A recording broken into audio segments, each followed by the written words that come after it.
현지 시간 목요일 뉴욕 증시가 일제히 상승했습니다. S&P 500 지수는 사상 최고치로 마감됐습니다.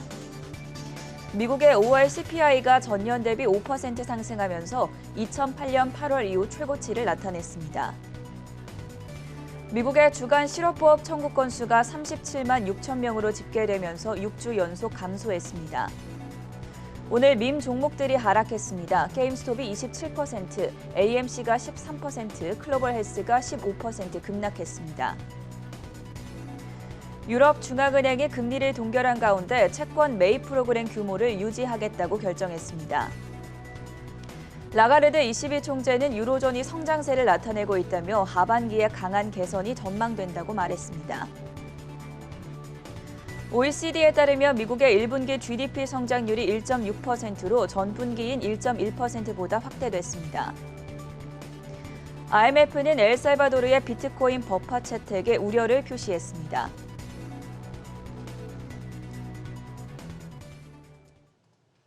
네, 시청자 여러분 안녕하십니까? 금요일 글로벌 이슈 투데이의 전세원입니다. 현지 시간 목요일 뉴욕 증시 3대 지수가 일제히 상승 마감에 성공한 가운데 S&P 500 지수가 사상 최고치로 거래 마쳤습니다. 여기에 나스닥 지수도 0.7% 상승하면서 14,000선을 회복했는데요. 자세한 글로벌 마감 시황 박고은 외신캐스터 연결해 보겠습니다.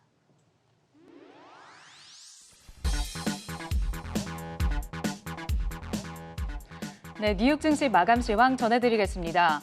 오늘 뉴욕 증시는 물가 지표를 주시한 가운데 일제히 상승세를 보였습니다.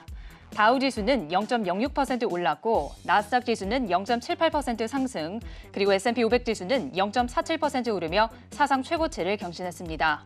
이날 5월 소비자 물가 지수는 시장 예상을 웃돌았지만 우려를 촉발할 정도는 아니었습니다. 미국의 5월 CPI는 전월 대비 0.6% 상승, 그리고 작년 대비로는 5% 오르며 13년 내 최고치를 경신했고 음식과 에너지를 제외한 근원 CPI는 전월 대비 0.7% 상승, 그리고 작년 대비로는 3.8% 오르며 예상을 상회했습니다. 기저효과로 물가 지표가 높아질 수 있다는 우려가 이미 상당 부분 가격에 반영된 데다 특히 중고차 가격의 상승 등 일시적인 요인이 영향을 미쳤다는 분석이 시장에 안도감을 준 가운데 이날 10년물 국채금리는 일시적으로 상승세를 보였다가 1.4% 중반대로 떨어졌습니다. 이에 따라 대형 기술주들이 오름세를 보이며 지수의 상승을 주도했습니다. 한편 이날 발표된 주간 실업지표는 37만 6천 명을 기록하며 팬데믹 이후 최저치를 다시 경신했습니다. 업종별로 자세히 살펴보면 오늘 장에서는 헬스케어주와 부동산주, 그리고 기술주가 선전했고 반면에 금융주는 상대적으로 약세를 보였습니다. 종목별로도 보겠습니다. 빵주는 애플을 제외하고 일제히 상승세를 보였습니다. 구글은 사람보다 훨씬 빠르게 반도체 칩을 설계할 수 있는 새로운 AI 소프트웨어를 개발했고 이를 통해 차세대 AI 칩인 TPU 버전 4의 설계 작업 일부를 성공적으로 수행했다고 전했습니다. 오늘 장에서 구글은 1% 넘게 올랐습니다. 또한 테슬라는 고급 전기차 모델 S 플레이드의 출시 생중계 이벤트를 앞두고 오늘 주가는 1% 넘는 상승세를 보였습니다.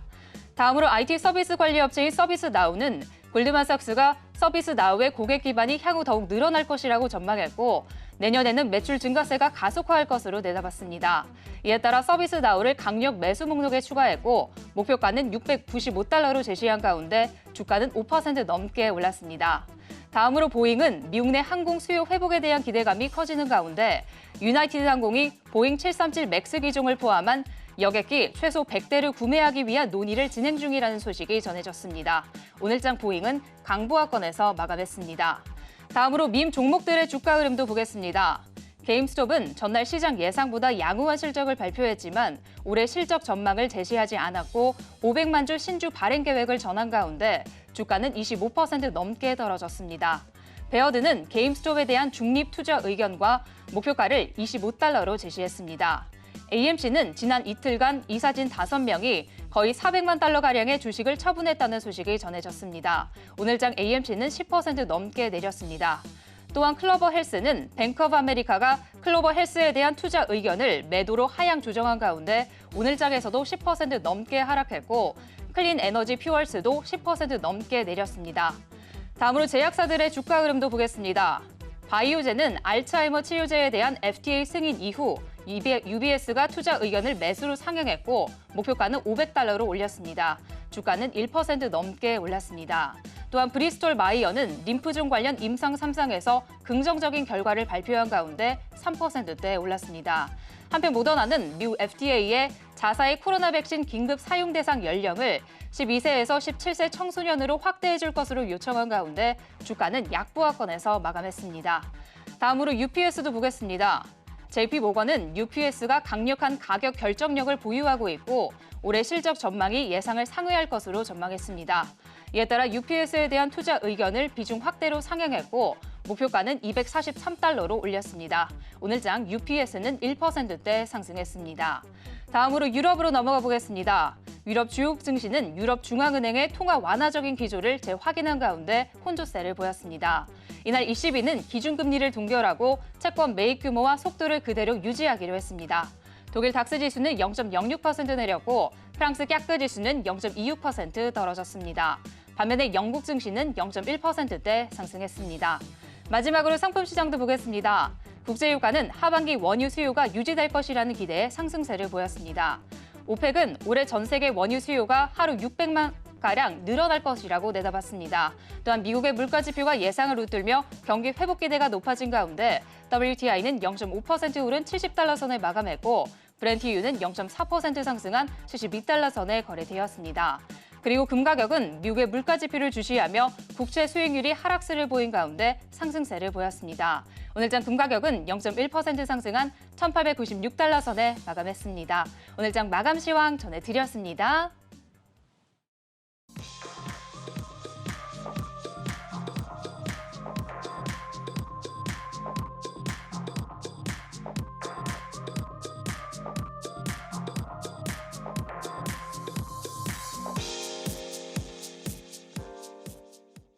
세계 각국의 이슈로 투자자의 든든한 하루를 보장해드리는 글로벌 이슈 투데이 시간입니다. 먼저 첫 번째 뉴스 화면 통해서 체크해 보겠습니다. 이번 주 내내 기다리던 5월의 소비자 물가 지표가 발표가 됐습니다. CPI가 5%나 상승하면서 지금 최고 기록을 세웠는데 오히려 오늘 미국의 국채 금리는 하락하고 증시는 일제히 상승했습니다. 강다은 캐스터 어떻게 해석을 해보면 좋겠습니까? 네, 일시적이라는 전망이 우세해서입니다. 5월 소비자 물가지수 CPI는 전년 동기 대비 5% 올랐고요. 지난달과 비교해선 0.6% 상승했습니다. 2008년 8월 기록한 5.4% 이후 최고치고요. 변동성이 큰 음식과 에너지를 제외한 근원 CPI도 전년 동기와 비교하면 3.8% 올라서 1992년 이후 최대폭 상승을 기록했습니다. 역시나 근원 CPI도 지난달보다 0.7% 정도 올랐습니다. 월가에서는 CPI가 크게 오르긴 했지만 비교 대상인 지난해 5월의 물가가 워낙 낮았던 데다 올해 5월에는 송유관 해킹 등으로 가솔린 가격이 크게 오르는 등 계절적인 요인이 작용한 것으로 보고 있습니다. 일시적이라는 것인데요. 시장은 5월 CPI에 주목해온 것은 연준이 통화 긴축 쪽으로 방향을 트는 것이 아니냐는 우려 때문인데 연준은 여전히 인플레가 일시적이라는 입장을 고수하는 상황입니다. 다만 소비자 물가 상승세에 올해 미국 국내 총생산 GDP 성장률 전망치도 덩달아서 올라가고 있습니다. NRF는 올해 경제 성장률 전망치를 종전에 4.45%에서 7%로 상향 조정하기도 했습니다. 외신은 이제 주택 임대료가 변수라고 봤는데요. CPI의 30% 이상을 주거 비용이 차지하고 있는데 주택시장의 임대료 상승 기간이 길어질 수 있고 전반적인 인플레이션 수치가 예상보다 커질 수 있다는 점을 강조했습니다. 글로벌 각국에서 그리고 글로벌 IB들도 전망을 내놓고 있습니다. 웰스파고는 경제 재개와 관련해 눈에 띄는 물가 상승세 외에도 기조적인 흐름을 살펴봐야 한다고 밝혔습니다. 항공료와 호텔, 행사 입장료 등은 모두 큰 폭의 가격 상승을 보였고 4월 CPI 상승세에 크게 기여했다면서도 이들 범주는 단지 작년 하락세를 회복하는 것일 뿐이며 연준이 이에 동요하지는 않을 것 같다고 진단했습니다. 웰스파고는 또 주택 임대료와 의료 서비스 등 근원 CPI의 50%가량 차지하는 항목의 가격 상승세는 제한적이었다고 분석했는데요. 반면 캐피털 이코노믹스는 결론은 기저효과가 사라지고 팬데믹 섹터의 가격 상승 압력이 가라앉으면서 내년에는 인플레이션이 다시 하락할 수 있지만 근원 인플레이션이 연준의 목표를 크게 상회할 것으로 예상된다는 입장을 밝혔습니다. 또 라자드 에셋 매니지먼트는 가격이 높아지는 기간에 일시적일지의 여부가 명확해지려면 수개월 이상이 걸릴 것이라고 봤습니다. 인플레이션을 사람들이 두려워하고 싶은 것이라고 생각하며 이것은 잘못 누락된 두려움이라고 본다. 우리는 가질 수 있는 최악의 것은 디플레이션이라는 전망을 내놓기도 했습니다. 다만 오늘 시장은 CPI가 일시적이라는 전망이 우세하면서 기술주 필두로 일제히 상승하는 모습 보였습니다. 월가가 부담을 가졌던 5월 CPI 발표가 끝나자 숙제 하나가 끝났다라는 이런 평가들도 나오고 있습니다. 다음 주에는 연준의 6월 FOMC 회의가 예정이 되어 있는 만큼 이때 통화정책 방향성과 관련해서 어떤 논의가 이루어질지 지켜보셨으면 좋겠고요. 두 번째 뉴스로 넘어가 보겠습니다. 어제도 전해드렸었는데 미국이 전 세계에 백신 5억 회분을 공여하겠다라고 오늘 드디어 바이든 대통령이 공식적으로 발표를 했습니다. 박찬희 캐스터가 전해주시죠. 네, 간밤 바이든 대통령은 미국이 백신 무기고가 될 것이라며 화이자 백신 5억 회분을 구입해서 저소득 국가에 기부하겠다고 공식 발표했습니다. 기사를 보면 이날 바이든 대통령은 영국 코널에서 보리스 존슨 영국 총리와 만남을 가졌는데요. 그는 경제활동 재개의 핵심은 백신이라며 이같이 말했습니다. 또한 전 세계가 백신을 맞기 위해서 최선을 다하는 것이 우리의 가치이며 코로나19 바이러스를 이길 때까지 계속해서 전 세계에 백신을 공급할 것이라고 말했습니다. 백신 기부에는 아무런 조건이 붙지 않는다고도 덧붙였습니다. 바이든 대통령은 내일 G7 정상회담에서 팬데믹 종식을 위한 백신 기부를 발표할 것이라고 하는데요. 이 자리에 참석하는 엘버트 불라 화이자 CEO 역시 이번 발표가 무수한 생명을 살릴 것이라고 강조했습니다. 한편 이날 바이든 대통령과 만남을 가진 존슨 총리는 G7 정상회담을 앞두고 미국과 새로운 감염병 유행을 막기 위한 파트너십 체결에 합의했습니다. 미국과의 파트너십을 통해서 영국의 감염병 감시 시스템과 유전자 분석 기술을 전 세계에 공유한다는 내용인데요. 맷 핸콕 영국 보건부 장관은 코로나19 사태를 끝내고 미래의 새로운 감염병 확산을 예방하기 위해서는 전 세계가 영국과 미국의 감시 시스템과 분석 기술을 전수받는 것이 중요하다고 말했습니다. 그는 미래 감염병을 막고 전 세계 사람들을 안전하게 지킬 수 있도록 미국과의 파트너십으로 우리의 전문 기술을 공유할 것이라고도 덧붙였습니다. G7 정상회담이 현지 시간 11일부터 13일까지 열리는 만큼 구체적인 사항 업데이트 되는 대로 전해드리도록 하겠고요. 세 번째 뉴스 이어서 체크해 보겠습니다. 유럽 중앙은행이 금리를 동결했습니다. 긴축은 아직은 시기상조다 이런 평가가 나왔는데요. 강다은 캐스터 어떤 내용들이 전해졌습니까? 네, 일단 유럽 중앙은행 ECB는 시장이 전망한 대로 기준금리를 동결하는 등 기존의 통화정책을 고수했습니다. 라가르드 총재는 ECB 통화정책회의 이후 기자회견을 통해서 단기 경제 전망에는 여전히 불확실성의 먹구름이 있지만 지표들은 2분기에 상당한 경제활동 증가를 가리킨다며 2021년 하반기에는 성장세가 강하게 개선될 것이라고 밝혔습니다. ECB는 성장에 대해서 더 낙관하고 있다는 느낌을 받았고 우리는 3개월 전보다 경제 전망에 다소 더 낙관하고 있다며 회의에서 전반적인 메시지는 일정했지만 정책에서는 꾸준한 접근을 유지할 것이라고 설명했습니다. 이어서 성장 전망의 위험은 광범위하게 균형이 잡혀 있다고 강조했습니다. ECB는 이날 2021년 경제 성장률 전망치를 4.6%로 상향 조정했고 3월에 4%를 예상했지만 2022년의 경우에는 기존 4.1%에서 4.7%로 올려 잡았습니다. 이와 관련한 라가르드 총재의 발언들을 살펴볼 텐데요. 인플레이션과 관련해서는 기저 물가 압력이 여전히 가라앉아 있고 인플레이션 기대도 잠잠한 수준을 유지했으며 헤드라인 인플레이션 지표 전망 목표치 역시 하회한다고 평가했습니다. 그러면서도 근원 인플레이션은 점진적으로 올라가고 헤드라인 인플레이션 역시 향후 몇 개월 동안 올라갈 가능성이 높다면서 상승세는 점진적일 것이라고 예상했습니다. 다만 이는 일시적인 요인 때문이라며 독일의 부가가치세 회복, 일시적인 공급 제약이 물가 압력을 키우고 있다고 진단했습니다. 또 1조 8,500억 규모의 팬데믹 긴급 매입 프로그램 PPP를 최소 2022년 3월까지 즉 코로나 위기 단계가 끝났다고 판단될 때까지 운영할 것이라는 점을 재확인했습니다. 다만 향후 몇 분기 동안은 PPP 매입 속도를 올해 첫 몇 달 동안은 상당히 높은 속도로 진행될 것이라고 언급했고요. 또 라가르드 총재는 경제에 대해 한층 낙관하면서도 인플레이션 점진적으로 오르겠지만 일시적인 요인으로 오르는 것이냐며 계속해서 강조하면서 꾸준한 정책 기조를 유지했다는 점이 포인트였습니다. ECB는 올해 유로존 인플레이션 전망치를 지난 3월 1.5%에서 이날 1.9%로 올려 잡았고요. 2023년은 1.4%로 변화를 주지 않았습니다. 유럽 중앙은행의 통화정책 회의 결과에 대해서 자세하게 짚어봤고요. 네 번째 이슈 체크해 보겠습니다. 종목별 뉴스들이 올라와 있습니다. 오늘 또 테슬라가 모델 S 플레이드 출시를 앞두고 가격을 인상하겠다라고 밝혔고요. 그리고 또 보잉과 관련한 여러 가지 소식들이 전해지고 있는데요. 먼저 테슬라 소식 박찬희 캐스터가 짚어주시죠. 네, 기업 이슈 살펴보겠습니다. 테슬라가 최고급 세단 모델 S 플레이드의 출시를 앞두고 가격을 인상했습니다. 기사를 보면 전날 테슬라는 모델 S 플레이드의 출고에 앞서서 기존 출시 예정 가격보다 $10,000나 올렸는데요. 원래 예정된 모델 S 플레이드의 기본 가격은 $11만 9,990였지만 $12만 9,990로 인상된 겁니다. 모델 S 플레이드의 하위 버전인 모델 S의 가격은 그대로 유지됐습니다. 테슬라가 모델 S 플레이드의 가격을 막판에 올린 것은 앞서 일론 머스크 CEO가 지난 6일에 모델 S 플레이드의 성능이 상위 모델인 모델 S 플레이드 플러스와 비교해도 훌륭한 수준이라며 모델 S 플레이드 플러스의 출시를 취소하겠다고 밝힌 것에 영향을 받은 것으로 보입니다. 오늘 테슬라의 주가는 최근 하락에 대한 반발 매수세가 유입되면서 1.9% 상승했습니다. 항공기 제조업체 보잉 관련 소식도 있었는데요. 보잉은 지난 11월 미 항공당국이 보잉 737 맥스 기종의 재운항을 허가하면서 기분 좋은 흐름을 이어가는 듯 했지만 중국 시장에서 난관에 봉착했습니다. CNN 기사를 보면 향후 10년간 중국이 발주할 수 있는 여객기 물량은 보잉사가 전 세계에서의 수주할 수 있는 물량의 4분의 1에 달할 것으로 전망이 되는데요. 문제는 미중 갈등으로 인해서 중국이 실제로 그렇게 할지 알 수 없게 된 겁니다. 최근 미국과 중국은 서로에게 관세 부과나 기업 투자 금지 조치 등으로 대립하고 있습니다. 중국은 보잉의 최대 고객인데요. 특히 보잉의 베스트셀러인 737 맥스 기종의 대형 추락 사고 전까지만 해도 전 세계 737 맥스 판매량의 20%를 중국 항공사들이 차지하고 있습니다. 이에 따라 보잉은 737 맥스 운항 재개에도 불구하고 향후 전망이 불투명해졌습니다. 이날 보잉의 주가는 0.1% 소폭 상승했습니다.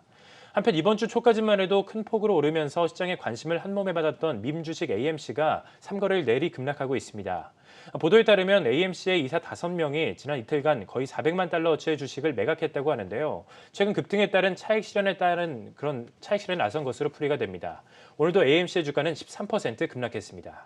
네, 이외에 오늘 게임스톱이 27%, AMC가 13%, 그리고 클로버헬스가 15% 급락했다는 밈 종목들의 약세장까지 전해드리겠고요. 또 방금 전에 속보가 전해졌습니다. 중국의 최대 차량 공유 업체죠. 디디 출싱이 2012년 상장 이후에 지금 뉴욕증권거래소에 상장 보고서를 제출했다는 보도가 나왔고 아마 이번 올해 연도에 가장 큰 테크 관련 IPO가 될 것이라는 전망이 나온 점도 함께 전해드리겠습니다. 마지막 뉴스까지 확인해 보시죠. 이번에는 비트코인 관련 소식 살펴보겠습니다. 비트코인 ETF와 관련해서 새로운 뉴스가 나왔는데요. 시간이 걸릴 것이다 라고 평가가 나옵니다. 박찬희 캐스터 어떤 내용이었습니까? 네, 중국 정부가 최근 비트코인을 비롯한 가상화폐의 채굴부터 거래까지 모든 과정에 걸쳐서 규제를 강화하고 있는 가운데 인터넷 포털 사이트에서 가상화폐 거래소를 검색하는 것까지 일절 차단한 것으로 알려졌습니다. 이에 따라 지금까지 개인 투자자의 가상화폐 거래에 대해서는 다소 관대한 태도를 보였던 중국 정부가 본격적인 단속에 나선 것 아니냐는 전망이 나오고 있습니다. 기사를 보면 중국 최대 포털 사이트인 바이두와 SNN 웨이보에서 가상화폐 거래소 바이낸스나 후오비 등을 검색하면 아무것도 나오지 않고 있는데요. 외신들은 최근 가상화폐 채굴 단속을 선언한 중국 정부가 가상화폐 거래소에 대한 인터넷 사용자의 접근까지 차단했을 가능성이 높다고 분석했습니다. 이런 가운데 비트코인 펀드로 유명한 오스프리 펀드의 그레킹 CEO가 비트코인 ETF의 상장 승인까지는 최대 2년이 걸릴 것으로 예상했습니다. CNBC 기사를 보면 그렉은 비트코인 ETF가 앞으로 2년간 승인받지 못할 수 있다고 전망을 했는데요. 미국 증권거래위원회의 게리 겐슬러 위원장이 비트코인 ETF를 즉시 승인할 것으로 보이지 않는다고 선을 그었습니다. 하지만 겐슬러 위원장은 취임 후 비트코인은 투기 수단이라며 첫 비트코인 ETF의 상장 승인 결정을 6월로 연기해 시장에 큰 충격을 줬었는데요. 세계 최대 가상화폐 운용사 그레이스케일의 CEO도 가상화폐에 대한 증권위의 우려는 사라지지 않았다고 지적했습니다. 한편 비트코인은 전날 엘살바도르가 비트코인을 공식 법적 화폐로 채택했다는 소식에 모처럼 큰 폭으로 반등했는데요. 시장에서는 비트코인을 승인한 국가가 엘살바도르가 마지막이 아닐 것이라는 전망이 나왔습니다. 엘살바도르 같은 저소득 국가들은 자국 통화가 시장 변화에 극도로 취약해서 인플레이션 문제가 자주 발생하기 때문에 미국 달러 같은 강대국 통화에 의존하는 경우가 많은데요. 그렇기 때문에 최근 주류 자산으로 인정받고 있는 비트코인을 저소득 국가들이 법적 통화로 채택하게 될 가능성이 크다는 분석입니다. 다만 비트코인은 전날 상승분을 모두 반납하고 36,000달러 안팎에서 거래되고 있습니다. 네, 박찬희 그리고 강다운 외신캐스터와는 여기서 인사드리겠습니다. 수고하셨습니다.